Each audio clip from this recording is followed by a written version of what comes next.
नमस्ते। देखिए मोगरा के फूल के ऊपर कितने सारे फूल आए हुए हैं, ढेरों कलियाँ आई हुई हैं। तो मैं इसके सारे सूखे सूखे फूल हटा रही हूँ ताकि जो वो कली बनी हुई है वो अच्छी तरह से खिल सके। यदि हम इनके फूल नहीं हटाते हैं तो पौधे की सारी ताकत इन कलियों को ही सुखाने में इन सूखे हुए फूलों को और ज़्यादा सुखाने में लग जाती है और नई कलियों के फूल इतने अच्छे नहीं खिलते। इसलिए आपके किसी भी पौधे में जो भी फूल खिल चुके हों, थोड़े ख़राब से हो गए हों, उसको हटा दो ताकि नया फूल और भी अच्छे और सुंदर से खिल सके। इसी तरह मैं गुड़हल के भी सारे सूखे सूखे फूल जो खिल चुके हैं उनको हटा दूंगी। और गुड़हल के फूल तो हमारे वैसे भी बहुत यूज हो जाते हैं। गुड़हल के फूलों को यदि हम मेहंदी में मिला के या फिर सरसों के तेल में गरम करके बालों में लगाए तो बालों के लिए बहुत अच्छे होते हैं गुड़हल के फूल।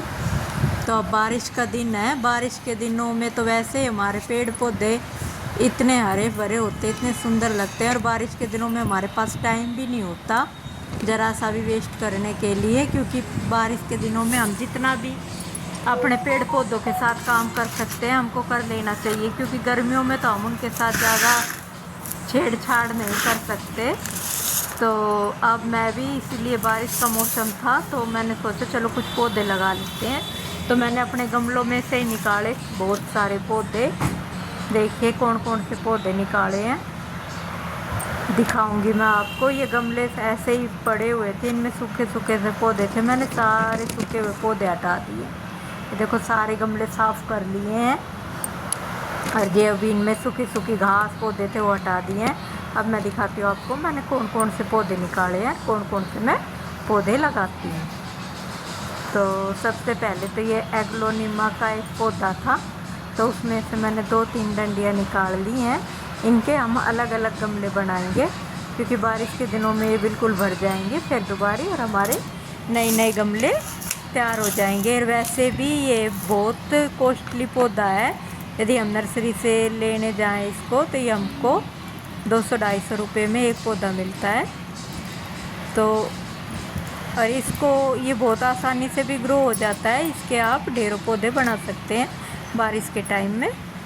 तो ये देखिए मैंने लगा दिया है। इसी तरह मैं 3 गमलों में एक एक डंडी लगा दूंगी और कुछ ही दिनों के बाद ये पूरे गमले भर जाएंगे। जो हमारे ये पौधे होते हैं इंडोर छाया में रखने वाले, ये बहुत महंगे आते हैं और ये एक पत्ते से भी ग्रो हो जाते हैं। जैसे क्रोटन का पौधा एक पत्ते से भी ग्रो हो जाता है और वो भी वैसे बहुत महंगा आता है, देखने में बहुत सुंदर लगता है। इस तरह आप इतने महंगे महंगे पौधे ना लाकर अगर उनको ऐसे मल्टीप्लाई भी करो तो वो बहुत सारे पौधे बन जाते हैं।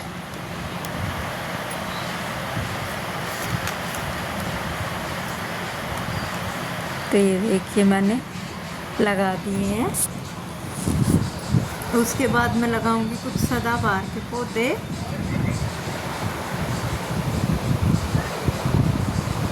जब भी आप पौधे लगाए तो पौधों की जड़ों को अच्छी तरह दबा दो ताकि उनमें हवा पास ना हो सके। अगर जरा सी भी हवा पास हो गई और आपके पौधों के पास थोड़ी सी खल्लास रह गई तो आपका पौधा खराब हो जाएगा, वो अच्छी तरह से ग्रो नहीं होएगा। इसलिए जब भी आप नया पौधा लगाओ तो उसकी जड़ में मिट्टी को भर के अच्छी तरह दबा दो चाहिए। तो एक और रह गया था, तो ये छोटा सा गमला पड़ा था, मैं इसमें थोड़ी थोड़ी मिट्टी डाल लूँगी। सारे गमलों में से थोड़ी थोड़ी मिट्टी निकाल के इस गमले में डाल लूँगी और इसमें भी मैं लगा दूँगी।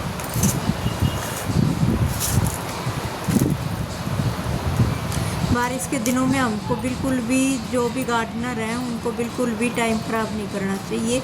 अपने पौधों की छटाई कटाई, कोई आपको पेड़ रिपोर्ट करना हो या कोई पौधा रिपोर्ट करना हो तो ये सबसे अच्छा टाइम होता है रिपोर्टिंग के लिए भी। जैसे आपके किसी पौधे का गमला टूट गया हो तो गर्मियों में तो यदि हम उसको बदलेंगे तो वो ख़राब हो जाएगा, पर बारिश के दिनों में हम उसको अच्छी तरह से बदल सकते हैं। बारिश का टाइम बेस्ट होता है नए पौधे लगाने के लिए भी और पुराने पौधों की रिपोर्टिंग करने के लिए भी, या पौधों की कटिंग लगाने के लिए भी ये टाइम बहुत अच्छा होता है। इस टाइम में अगर हम जिस भी पौधे की कटिंग लगाते हैं तो वो अच्छी तरह से ग्रो हो जाती है।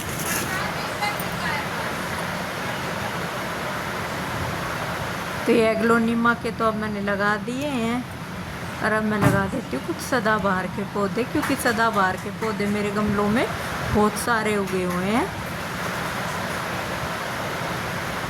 और ये मोस रोज भी रखी हुई थी, ये इतनी सारी गुच्छों में थी तो मैंने सोचा कि इसको ऐसे लगा के, तो बहुत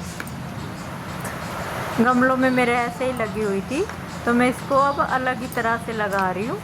जैसे सारी को इकट्ठा करके मैंने सारी जड़ों को इकट्ठा करके ऐसे लगा दिया है। इसको ऐसे फैला के एक डंडी नहीं लगाई, सारी को अच्छी तरह इकट्ठा करके और फिर लगा दिया है।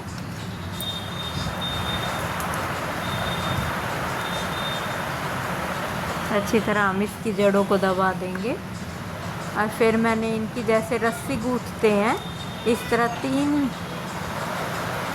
जैसे हम चोटी गूंथते हैं रस्सी गूंथते हैं, इसी तरह मैंने इसकी 3 तरह की 3 जगह से अलग अलग टहनी से निकाल के उनको थोड़ा थोड़ा गूंथ दिया है।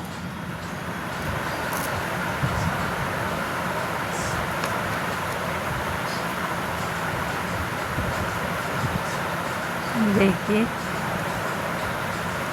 गूंथने के बाद मैं दिखाती हूँ आपको ये कैसा लग रहा है। तो ये इस तरह मैंने इसका बना दिया है, ऐसे एक शेप सी बना दी है। देखते हैं ये क्या बनता है, अभी मेरे को कुछ समझ में नहीं आ रहा, बस मैं बना रही हूँ। बाद में जब कभी ये अच्छी तरह बनेगा तो मैं आपको बताऊँगी कि मैंने क्या बनाया है। और अभी जितना समझ में आया उतना मैंने इसको बना दिया है। इस तरह इसको गूंथ के मैं इसको बांध दूँगी और पीछे कुछ सपोर्ट लगा के इसको अच्छी तरह से इस तरह खड़ा कर दूँगी। तो ये देखिए इसको मैं बांध दे रही हूँ, पहले नीचे से बांधती हूँ।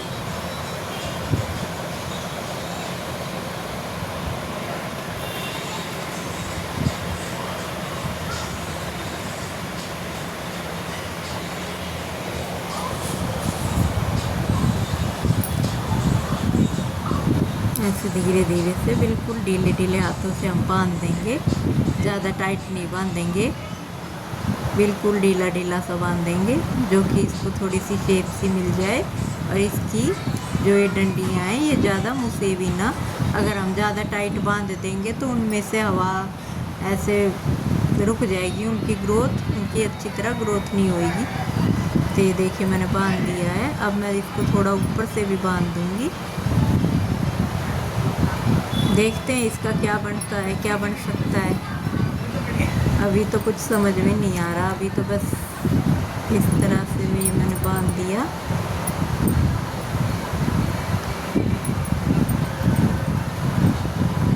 इसकी मैं कोई मूर्ति टाइप से ही बनाऊंगी, किसी चीज़ की भी।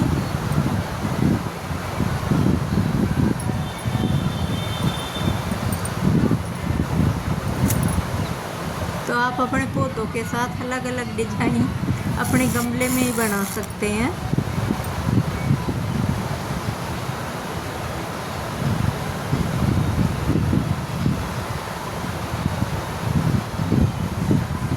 तो इसको मैं ऊपर से भी बिल्कुल ढीले हाथ से ही बांध दूंगी। जैसे ये जो हमारे भगवान जी की मूर्ति होती है उनके ऊपर मुकुट होता है, नीचे उनका फेस होता है, तो मैंने कुछ इस तरह ही बना दिया। बीच में ये फेस हो गया इसका, इसके ऊपर इसका मुकुट हो गया। और अच्छी तरह से जब ये थोड़ा बड़ा होएगा इसकी कटिंग वटिंग करूँगी, जब मैं आपको दिखाऊंगी। ये मैंने सदाबहार के भी इतने सारे पौधे लगा दिए। ये देखिए मैंने कितने सारे पौधे लगा दिए हैं बैठे बैठे। इस तरह आप भी ढेरों पौधे लगाओ, बारिश का टाइम बिल्कुल भी ख़राब मत करो। और आपके पास जगह हो तो बड़े बड़े पेड़ भी लगाओ। और किसी को पौधे चाहिए तो मैं आपको दूंगी बिल्कुल फ्री में पौधे, जो भी मेरे पास है, तुलसी के, सदाबहार के, जो भी मेरे घर के आसपास रहते हैं जिनको पौधे चाहिए, तो मैं बिल्कुल, जो भी पौधे लगाने का शौकीन हो तो मैं बिल्कुल फ्री में पौधे बांटूँगी। मेरे पास जितने भी वैरायटी के पौधे हैं उनमें से जो भी आपको अच्छे लगे ले जा सकते हैं। मैं अपने घर का एड्रेस नीचे डिस्क्रिप्शन बॉक्स में लिख दूँगी, तो जिसको भी किसी को पौधे चाहिए, जो भी मेरे घर के आसपास रहता है, हमारे घर के आसपास रहता है, वो आके हमसे पौधे ले सकता है। तो मैं मिलती हूँ आपको अगली वीडियो में। जब तक पौधे लगाते रहिए।